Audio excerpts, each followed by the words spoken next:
Hello, I'm getting ready to throw this away, and I wanted to do a little video that might help some people. So this is a 4x8 sheet of MDF from Home Depot.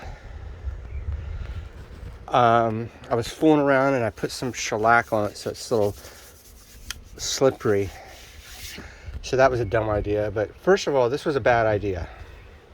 Number one, MDF is way too heavy, because my plan was to put this on that 4x8 Boris Centipede, but this is way too heavy, number one. Number two, I was fooling around and tried to put some shellac on, and that was a bad idea because it just makes it slippery. The other thing is I use the UJK Parf guide system, and that works great.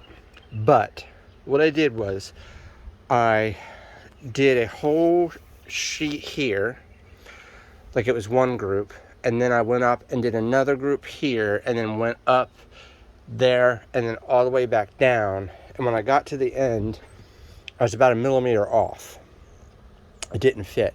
So what you really have to do is you've got to go over the whole thing first. So you start at the beginning over here and do, say, like 4 holes or whatever. Then you go over here and do 4 holes. Then you go up here and do 4 holes in this quadrant, and then another 4, and then another 4, and you keep going back to kind of make sure it's all synced up, because when you're going at something this large, the tolerances, you can't expect like the Parf guide or any other system to be that exact over that much of it. You know, this is 8, 16,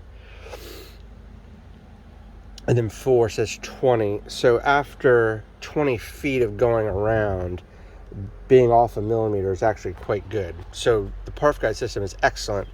Just make sure you spread it out some.